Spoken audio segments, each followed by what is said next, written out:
When I was a kid, even though the GameCube wasn't my first console, it was definitely the one I spent the most time playing. There was Sonic Adventure 2 Battle, Wind Waker, Sphinx and the Cursed Mummy, and Super Smash Bros. Melee, just to name a few of my favorite GameCube titles. But another game that holds a special place in my heart is Luigi's Mansion.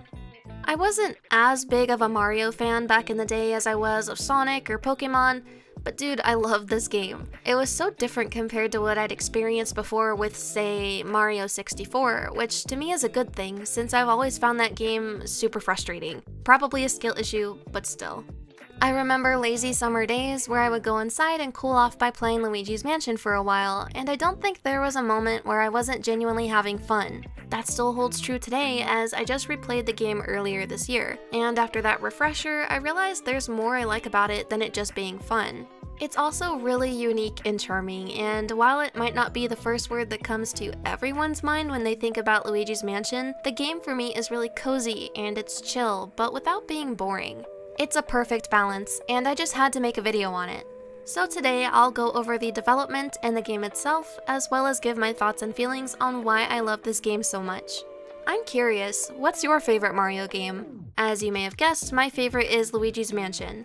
I haven't played the sequels yet since I love the original so much I'm kind of unconvinced they can compare for me. So I guess let me know too if you think it's worth it to try them out or not.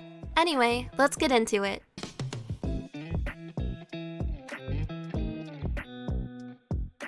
Luigi's Mansion was in its earliest stages as a concept in the era of the Nintendo 64. The original idea was to make a game revolving around a large house or apartment complex, eventually moving towards something like a dollhouse, which can be seen in the finished game with the layout of the mansion and being able to see through the walls as Luigi travels throughout. Ultimately, the team settled on a haunted mansion theme. Though they considered Japanese architecture, in the end they decided on a more European-style mansion. Initially, the protagonist was going to be Mario, but as the Haunted Mansion theme came into play, it was decided he would be too brave for the role of the protagonist. Wanting someone more cowardly, the team decided Luigi was better suited as the main character. Luigi's Mansion ended up being developed alongside the GameCube as a launch title, which allowed the development team to request certain features for the console, such as graphics capabilities, especially in regards to more dynamic lighting. Thanks to the capabilities of the graphics chip, real-time shadows could be attached to all objects, changing their shape, direction, and the way they interacted with objects in the environment. Luigi's Mansion also influenced the design of the GameCube's controller.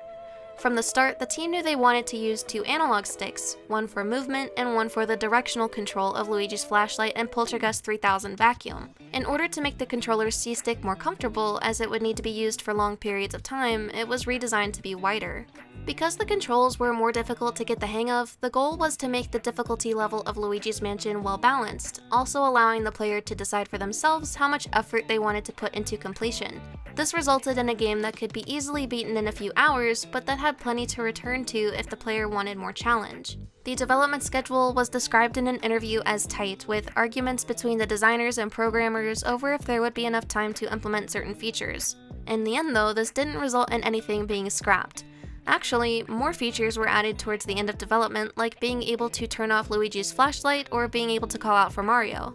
The ultimate goal for Luigi's Mansion wasn't really to be a scary game, but to be a unique one. Innovation was the main priority rather than competing with other games, with main programmer Hiroki Sotoike stating, "We wanted to create something that is innovative, something that no one else has experienced before, and that way it can't really compete with other games because our game is different, unique." And it definitely was unique, which is part of why I enjoyed it so much. Luigi's Mansion is unlike almost any other game I've played, but what made it so different? Well, let's take a look at the game itself. Our game begins with Luigi arriving in Boo Woods after mysteriously winning a mansion in a contest he never entered. After being scared by one of the mansion's ghosts, Luigi is saved by Professor Egad, who informs him that the mansion is actually just an illusion and that Mario has been captured by King Boo. Egad gives Luigi the Poltergust 3000, which can capture ghosts, suck up money, and function as a flashlight. And once each element is unlocked, it can also make use of the elements of fire, water, and ice. Luigi also receives the Game Boy Horror, which can be used as a map to scan objects and to communicate with Professor Egad. You'll spend the game using your tools to solve puzzles and collect ghosts around the mansion in order to save Mario from King Boo. With the puzzles, maze-like environment, and also the collection of keys in order to unlock new parts of the mansion, the game plays less like a Mario game and more like a Zelda game in those regards. But it's also quite similar to the Resident Evil games of that time. There are complaints by some of the game being too easy, but there were a few puzzles that I thought were at the least pretty creative. For instance, in the master bedroom of the mansion, you'll find a ghost sitting at a vanity brushing her hair. It's easy to notice right away that there's a draft causing the curtains on the window to sway around, but what might not be immediately obvious is that in order to beat the ghost, you'll need to use the Poltergust 3000 to pull back the curtains. The ghost will get up to close them, letting her guard down and giving you the opportunity to attack. It's stuff like this that I think makes the puzzles creative and fun, even if they're not particularly difficult. You just have to think outside the box a little, keeping in mind the unique tools at your disposal. The atmosphere of the game is also very unique. The vast majority of the game is spent in darkness, but despite this, it's not scary or intimidating. This instead just serves to make your environment really immersive and interesting visually. And in spite of these dreary surroundings, everything about Luigi's Mansion radiates charm, from the ghosts to the music to Luigi himself. This all comes together to create a vibe that's spooky but in a fun and whimsical way, rather than a frightening one. I'd kind of compare the vibe to the movie Halloween Town, if anybody remembers that. It's certainly got themes that are quote-unquote scary, but the way it's presented is very fun and endearing. As far as the game mechanics, they're incredibly fun. It's oddly satisfying to suck things up with the Poltergust 3000, and there's plenty of enemies and bosses for you to do this with, making the whole game a blast. My favorite thing is sucking up money with the Poltergust as it scatters around. It's really satisfying, though maybe that's just my OCD talking.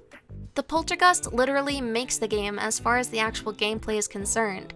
It's creative, fun, different, and even challenging in a really enjoyable way, since that just serves to make it even more fun when you've gotten the hang of it. But like I said earlier, Luigi's Mansion isn't just super fun or atmospheric, it's also surprisingly cozy. Like, comparing it to other Mario games, it's super laid back. You can explore and solve puzzles at your own pace, and there's no platforming. I mean, there are plenty of platformers I enjoy for sure, but I won't act like they can't be really frustrating.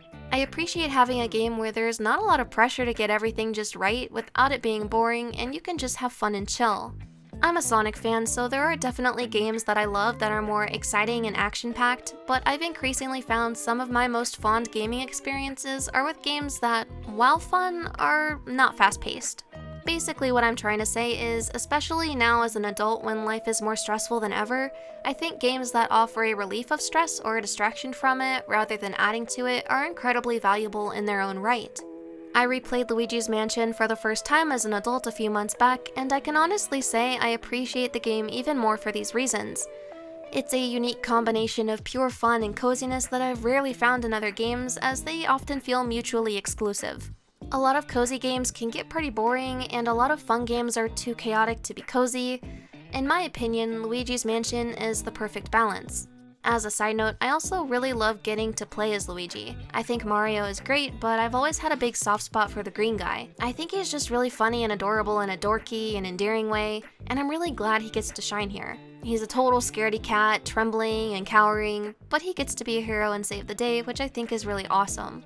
Overall, Luigi's Mansion offers a lot despite the criticisms of it being a short and pretty easy game. But personally, I don't think there's anything wrong with those things. I know these days especially, it's a goal to make a game as long as it can be, but I personally value the overall experience over the length of a game. What matters most with this game is it's innovative, fun, and unique, not that it went on for forever.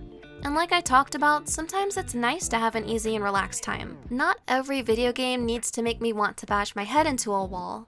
There are times where I just want a casual and laid-back experience, and I think Luigi's Mansion is perfect in that regard. I want to thank you guys again. I did not expect for so many people to like my last video, and it's just really cool that people are watching and enjoying what I make. Something that's also been awesome is when I've been live on Twitch, I've gotten a lot of you coming in saying you found me from YouTube, and we've gotten to hang out a little bit. I know to a lot of people this stuff wouldn't be a big deal, but I don't know, to me it's just really, really cool. But yeah, thanks for watching, and I'll see you next time.